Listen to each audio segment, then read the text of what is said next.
நீங்கள் பார்த்து கொண்டிருப்பது உங்கள் ஜாஷ்வா டிவி. சகல ஜனங்களுக்கும் நற்செய்தி.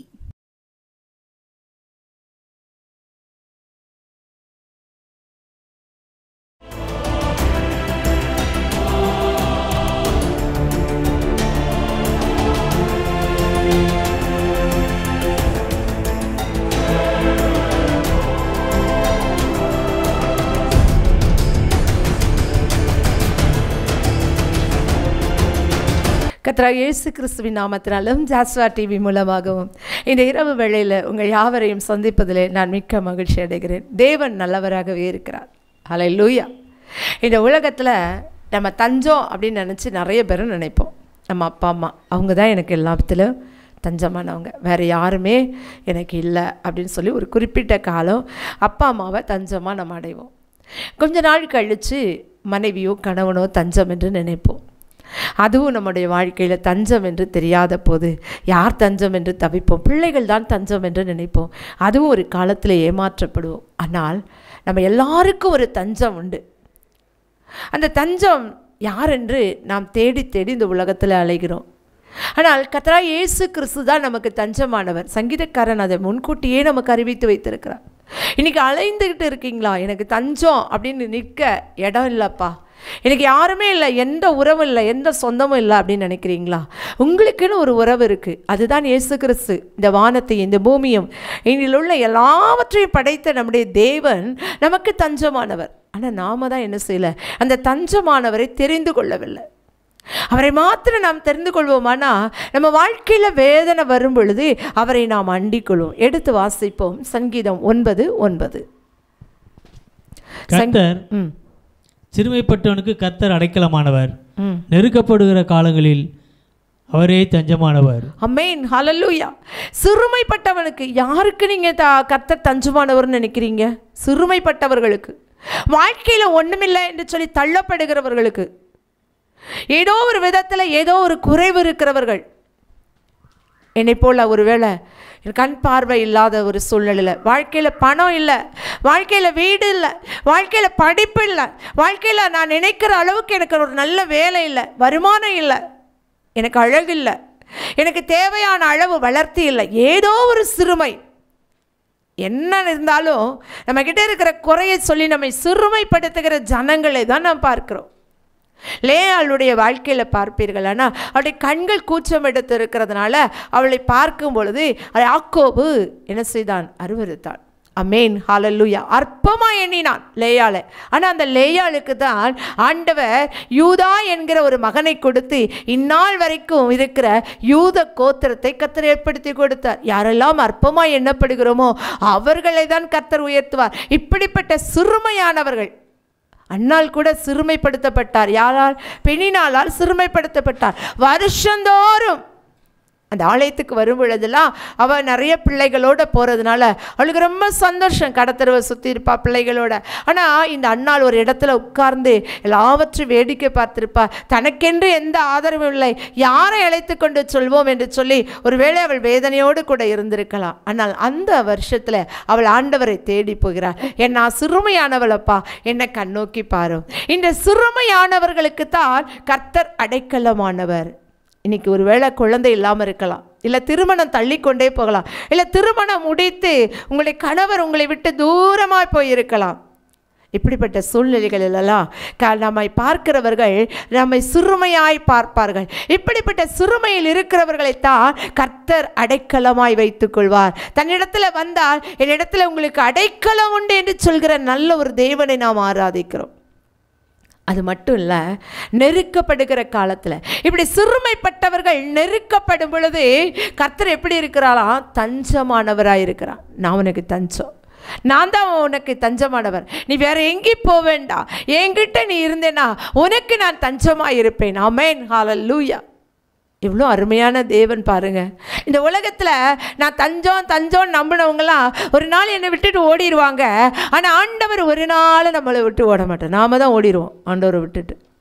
அவர் தஞ்சமானவர் அப்படின்னு தெரிந்திருந்தும் சில வேளைகளில் வேண்டாம் இந்த ஆண்டவர் என்ன செஞ்சுட்டார் அப்படின்னு சொல்லிட்டு நம்ம விலகி ஓடுவோம். ஆனால் நெருக்கப்படுகிற காலங்களில் அவரே என் தஞ்சமானவர் என்று சொல்லி சங்கீதக்காரன் அழுத்த திருத்தமாய் சொல்கிறார். நமக்கு வேறொரு தஞ்சம் இந்த உலகத்தில் இல்லவே இல்லை.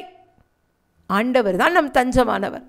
ஆனால் அவரை நம்ம தஞ்சமாய் ஏற்றுக்கொள்ளும் பொழுது நம்முடைய வாழ்க்கையில் எல்லா விதத்திலும் ஆண்டவர் நமக்காக யுத்தம் பண்ணுவார். ஆமென், ஹல்லேலூயா. சத்துரு நமக்கு விரோதமாய் எழும்பும் பொழுது நாம் தஞ்சமடைய வேண்டிய இடம் எந்த மனுஷனும் அல்ல, எந்த பணத்தையோ பலத்தையோ அல்ல. கர்த்தரை நாம் தஞ்சமாய் கொள்ளும் பொழுது அவர் நமக்கு தஞ்சமாக இருப்பார். நம்ம நெருக்கப்படும் பொழுது மனிதர்களை நாடி நாம் போவோமானால் நம்முடைய துன்பம் இன்னும் அதிகரிக்குமே தவிர, வேதனை இன்னும் கிண்டப்படுமே தவிர, நம்முடைய வேதனையோ நம்முடைய துன்பமோ மாறவே மாறாது. ஆனால் அந்த சிலுவையின் நிழலண்டை நீங்கள் வந்து பாருங்க, அவர் தஞ்சம் என்று சொல்லி வாங்க. ஒரு நாள் அவர் நம்மை தள்ள மாட்டார், நம்மை பார்த்து எந்த குறைவும் சொல்ல மாட்டார். நம்மை ஆதரித்து அரவணைத்து, நான் உனக்கு தஞ்சமாக இருக்கிறேன், எனக்குள்ள நீ அடைக்கலமாக வந்துட்ட, நான் உன்னை ஆசீர்வதிப்பேன் என்று சொல்கிற ஒரு நல்ல தேவனை நான் ஆராதிக்கிறோம். ஆமென், ஹல்லேலூயா. இப்படி தஞ்சம் என்று வந்தவர்களை கர்த்தர் கைவிட்டாரா, இல்லை அவர்களை விடுவித்தாரா, அவர்களை உயர்த்தினாரா என்று சொல்லி நாம் பார்க்க போகிறோம். எடுத்து வாசிப்போம். 2 நாளாகமம் 20ஆம் அதிகாரம் 9ஆம் வசனம். எங்கள் மேல் பட்டயமும் நியாய தண்டனை, கொள்ளை, பஞ்சம் முதலான தீமைகள் வந்தால் அப்பொழுது உம்முடைய நாமம் இந்த ஆலயத்தில் விளங்குகிறபடியால் நாங்கள் இந்த ஆலயத்திலும் உமது சந்நிதியிலும் வந்து நின்று எங்கள் இடுக்கணில் உம்மை நோக்கி கூப்பிடுகையில் தேவரீர் கேட்டு ரட்சிப்பீர் என்று சொல்லி இருக்கிறார்கள். ஆமென், ஹல்லேலூயா. இங்கே யோசபாத் ராஜா ஆலயத்தில் ஜெபிக்கிறான். எங்கள் மேலே பட்டயம். ஏன் அப்படி ஜெபிக்கிறான்னா, மோவாப் தேசத்தாரோ, அம்மோன் புத்திரரோ, சேயீர் மலை தேசத்தாரோ, இங்கே 3 பேரும் சேர்ந்து இந்த யோசபாத்துக்கு விரோதமாய், அந்த ராஜ்யத்துக்கு விரோதமாய் யுத்தம் பண்ண வர்றாங்க. இந்த சூழ்நிலையில் ஒருத்தர் வந்தாலே நமக்கு எவ்வளோ கஷ்டமாக இருக்கும். நமக்கு விரோதமாக இவங்க எல்லாரும் சேர்ந்து வரும் பொழுது இவர் என்ன செய்யறதுன்னு தெரியல. நான் இடுக்கல்ல இருக்கிறேன், நெருக்கத்தில் இருக்கிறேன். நெருக்கத்தை விட ரொம்ப கஷ்டமான ஒரு சூழ்நிலை, இடுக்கமான ஒரு சூழ்நிலை.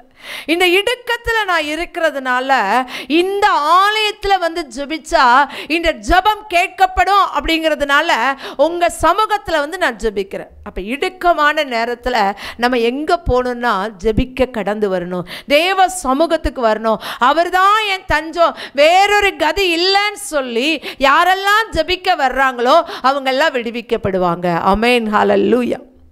அதனால தான் இந்த யோசபாத் ராஜா ஜெபிக்க கடந்து வந்தார். அவர் சொல்கிறார், இந்த மோவாவியருக்கோ, அம்மோன் புத்திரருக்கோ, சேயீர் மலை தேசத்தாருக்கோ எகிப்திலிருந்து நாங்கள் வரும் பொழுது எந்த தீங்கும் செய்யலை. ஆனால் இன்னைக்கு அவங்க எப்படி வந்திருக்காங்க, எங்களுக்கு விரோதமாக யுத்தம் பண்ண வந்திருக்கிறார்கள். அடுத்ததாக வாசிப்போம் 15ஆம் வசனம் அதே அதிகாரத்தில். சகல யூதா கோத்திரத்தாரே, எருசலேமின் குடிகளே, ராஜாவாகிய யோசபாத்தே, கேளுங்கள். நீங்கள் அந்த ஏராளமான கூட்டத்திற்கு பயப்படாமலும் கலங்காமலும் இருங்கள் என்று கர்த்தர் உங்களுக்கு சொல்லுகிறார். இந்த யுத்தம் உங்களுடையதல்ல, தேவனுடையது. ஆமென், ஹல்லேலூயா. இங்கே இவங்க ஜெபிக்கிறதுனால தீர்க்கதரிசி இடத்துல கர்த்தர் பேசி அவர் சொல்றாரு, எல்லாரும் நீங்க என்ன செய்யுங்க, கவனமா கேளுங்க. இந்த யுத்தம் உங்களுடையது அல்ல. அந்த ஏராளமான கூட்டத்துக்கு நேரா நீங்க யுத்தத்துக்கு போகல, கர்த்தரே உங்களுக்காக யுத்தம் பண்ண போகிறார். ஆமென், ஹல்லேலூயா. இந்த நாளிலும் கூட எனக்கு விரோதமாய் ஏராளமான கூட்டம், ஏன் குடும்பமே எதிர்த்து நிற்கிறாங்க. ஒரு ஸ்கூல் என்னை எதிர்த்து நிற்கு, டீச்சர்ஸ் என்னை எதிர்த்து நிற்கிறாங்க, அல்ல கல்லூரி என்னை எதிர்த்து இருக்கிறது என்று சொல்கிறீங்களா? கர்த்தர் சொல்கிறாரு, இல்லை, யார் உங்களை எதிர்த்து இருந்தாலும் நான் உங்களுக்காக யுத்தம் பண்ணுவேன், நான் உங்களுக்காக வழக்காடுவேன். ஆமென், ஹல்லேலூயா. இந்த யுத்தம் உங்களுடையது அல்ல, என்னுடையது. ஆமென், ஹல்லேலூயா. இந்த யோசபாத்தை பார்த்தோ, யூத ஜனங்களை பார்த்தோ ஆண்டவர் சொல்கிறார், நீங்க பயப்படாதீங்க. ஆமென், ஹல்லேலூயா. இன்னைக்கு பயந்து போய் நடுங்கி போய் இந்த வார்த்தையை கேட்டுக்கொண்டிருக்கிறீங்களா? எனக்கு என்ன ஆகும், என்ன நடக்கும், ஏதோ ஒரு வியாதி என்னை தொற்றி கொண்டது என்று சொல்லி பயந்துருக்கீங்களா? நீங்கள் பயப்படாதீங்க. கர்த்தர் உங்களுக்காக யுத்தம் பண்ணி நல்ல ஒரு சுகத்தை உங்களுக்கு தருவார். ஆமென், ஹல்லேலூயா. இன்னைக்கு நிறைய பேர் எதில் தெரியுமா பயந்து போயிருக்காங்க?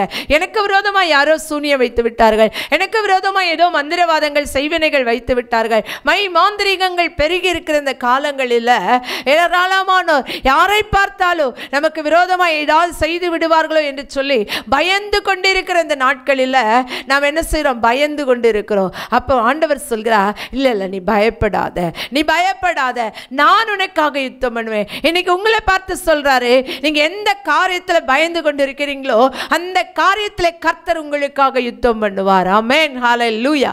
தேவன் ஒரு நாள் பொய் உரைக்க மாட்டார். உங்களுக்காக நிச்சயமாகவே அவர் யுத்தம் பண்ணுவார்.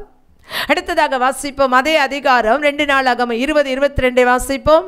அவர்கள் பாடி துதி செய்ய தொடங்கின போது யூதாவுக்கு விரோதமாய் வந்து பதவியிருந்த அம்மோன் புத்திரரையும் மோவாபியரையும் சேயீர் மலை தேசத்தாரையும் ஒருவருக்கு விரோதமாக ஒருவரை கர்த்தர் எழும்ப பண்ணியதனினால் அவர்கள் வெட்டுண்டு விழுந்தார்கள். ஆமென், ஹல்லேலூயா. இவங்க என்ன பண்ணினாங்கன்னு பார்த்தீங்கன்னா, பாடகர்களை ஏற்படுத்தி யோசபாத் பாடி துதிக்க வைத்தான். ஏன்னா ஆண்டவர் சொல்லிட்டார், என்ன சொன்னார்? யுத்தம் என்னுடையது, நீங்கள் என்ன செய்ய போகிறீங்க? யுத்தம் பண்ண போகிறதே கிடையாது. அப்போ நம்ம சும்மா இருந்துடணும், அப்படி தானே? இல்லவே இல்லை. என்னைக்கு ஆண்டவர் நான் யுத்தம் பண்ண போறேன்னு சொல்லிட்டாரோ அந்த நிமிஷத்திலிருந்தே அவருடைய நாமங்களை சொல்லி அவரை உயர்த்த வேண்டும், அவரை துதிக்க வேண்டும், அவரை பாட வேண்டும். இது யாருடைய வாழ்க்கையில் இருக்குதோ அவங்க வாழ்க்கையில் செழிப்பு உண்டாகும். ஆமென், ஹல்லேலூயா. எனக்கு தெரிந்ததான, என்னை நடத்தியதான ஒரு அக்கா, அவங்க பேர் மனோரஞ்சதும். அவங்க அழகாக பாடுவாங்க. அவங்ககிட்ட இருந்து நிறைய பாடல்களை நான் கற்றிருக்கிறேன். அவங்க வாழ்க்கையில் நான் ஒரே ஒரு காரியத்தை பார்த்தேன், நிறைய கஷ்டங்கள் அவங்க வாழ்க்கையில். அவங்க பிள்ளைங்க படிக்கும்போது அவங்க கையில் செலவுக்கு அவ்வளோ காசு இல்லாமல் ரொம்ப கஷ்டப்படுவாங்க. அந்த மாமாவும் சரியில்லாத ஒரு சூழ்நிலையில் வாழ்ந்தாங்க.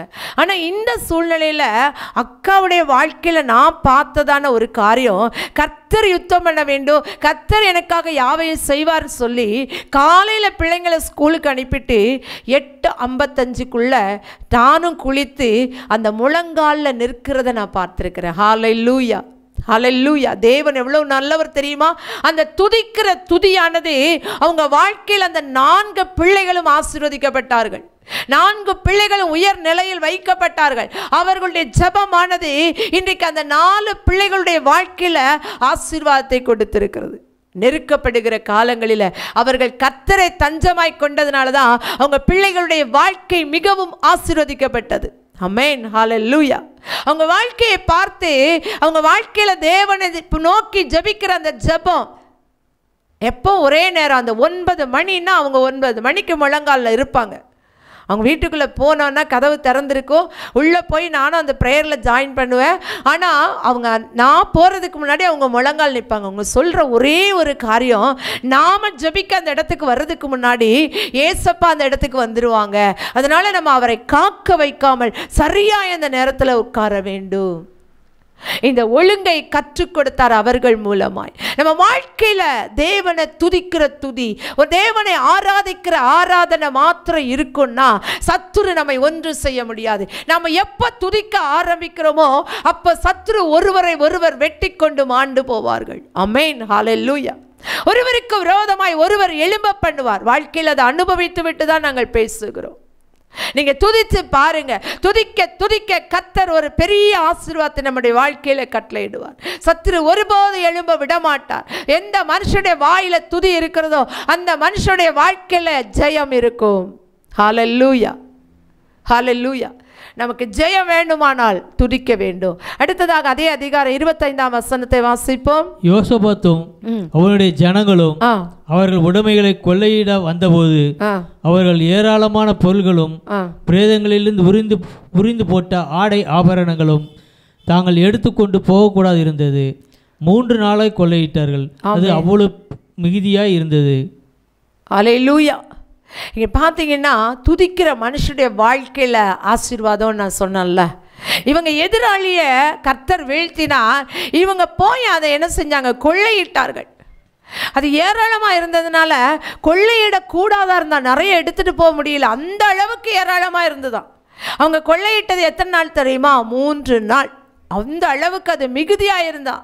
உங்கள் வாழ்க்கையில் நீங்கள் துதிக்க ஆரம்பிச்சிட்டிங்கன்னா, நான் ஏற்கனவே சொன்னது போல், அந்த சாட்சி சொன்னது போல், நீங்கள் மாத்திரம் இல்லை, உங்கள் பிள்ளைகள், உங்கள் பிள்ளைகளின் பிள்ளைகள் எல்லாருமே ஆசீர்வாதமாக இருப்பாங்க. எங்கே போனாலும் என்ன செஞ்சாலும் அவர்கள் வாழ்க்கையில் நிச்சயமாக இன்றைக்கு இருக்கிற இந்த உபத்திரவம் மாறி அவர்கள் ஆசீர்வதிக்கப்படுவதை நாம் பார்க்கலாம். வாழ்க்கையில் ஒரு நாளும் ஆண்டவரை துதிக்கிறதுனால தோல்வி உறவே மாட்டோம். வெற்றி மேல் வெற்றி வருமே, ஜெயத்தின் மேல் ஜெயம் வரும். ஏன்னா இஸ்ரவேலின் ஜெயமால பலமானவர் நம் அருகில் இருக்கிறார். ஆமென், ஹல்லேலூயா. துதிக்கிற ஒரு மனுஷனுக்கோ மனுஷிக்கோ என்றைக்கும் தோல்வி இல்லை, வெற்றியை தருகிற தேவன். ஏனென்று சொன்னார், அவர்தான் என் தஞ்சம் என்று சொல்லி எல்லா இடுக்கடிலும் நெருக்கத்திலும் அவரை நோக்கி துதிக்கிறோம் பாருங்க. அதனால நம்ம வாழ்க்கையில் ஆசீர்வாதம். இன்னும் ஒரு சம்பவத்தை நாம் பார்த்து விட்டு ஜெபிக்கலாம். அடுத்ததாக வாசிப்போம். அதை 2 நாளாகமம் 14ஆம் அதிகாரம் 2ஆம் வசனம். ஆசா தன் தேவனாகிய கர்த்தரின் பார்வைக்கு நன்மையும் செம்மையுமானதை செய்தான். ஆமென். ஆசா அவன் வாழ்ந்த போது இந்த பூமியில தன் தேவனாகிய கர்த்தருக்கு முன்பாக நன்மையும் செம்மையுமானதை செய்தான். நம்ம வாழ்க்கையில எத்தனை நெருக்கங்கள் வந்தாலும் தேவனுக்கு முன்பாக நன்மையும் செம்மையுமானதை செய்ய கற்றுக்கொள்ள வேண்டும். ஒரு நாள் தீமை செய்கிறவர்களாக இருக்கக்கூடாது. அந்த ஆஷாவுடைய வாழ்க்கையிலும் கூட எதிரிகள் வந்த போது அவன் கர்த்தரை நோக்கி கதறுகிறான். எடுத்து வாசிப்போம் 11ஆம் வசனம். ஆசா தன் தேவனாகிய கர்த்தரை நோக்கி கூப்பிட்டு, கர்த்தாவே, பலமுள்ளவனுக்காயும் பலனற்றவனுக்காயும் உதவி செய்கிறது உமக்கு லேசான காரியம். எங்கள் தேவனாகிய கர்த்தாவே, எங்களுக்கு துணை நில்லும். உம்மை சார்ந்து உம்முடைய நாமத்தில் ஏராளமான இந்த கூட்டத்திற்கு எதிராக வந்தோம். கர்த்தாவே, நீர் எங்கள் தேவன், மனுஷன் உம்மை மேற்கொள்ள விடாதேயும் என்றான். ஆமென், ஹல்லேலூயா. இங்கே ஆசா தேவனை சார்ந்து அப்படின்னா என்ன அர்த்தம்? நீங்க தான்ப்பா எனக்கு எல்லாம், நீங்க தான்ப்பா என் தஞ்சம், வேறொரு கதி எனக்கு கிடையாது. நான் பலம் இல்லாதவனோ பலம் உள்ளவனோ, ஆனா எனக்கு உதவி செய்கிறதே உமக்கு லேசான காரியம். இன்னைக்கு உலகத்துல நம்ம பலம் மிகுந்தவர்களா பலம் இல்லாதவர்களா அது பெரிய காரியம் இல்லை. தேவன் நமக்கு அடைக்கலமாய் தஞ்சமாய் இருக்கிறபடியால் அவர் எப்படியாவது நம்மை உயர்த்துவார், எப்படியாவது விடுவிப்பார். சத்துருக்கள் சூழ்ந்து கொண்டாங்க. அவங்க ஏராளமான பேர், 10 லட்சம் பேர். ஆனா இவங்க கொஞ்சம் பேர். ஆனா இவர்கள் எப்படி மேற்கொள்ள முடியும்?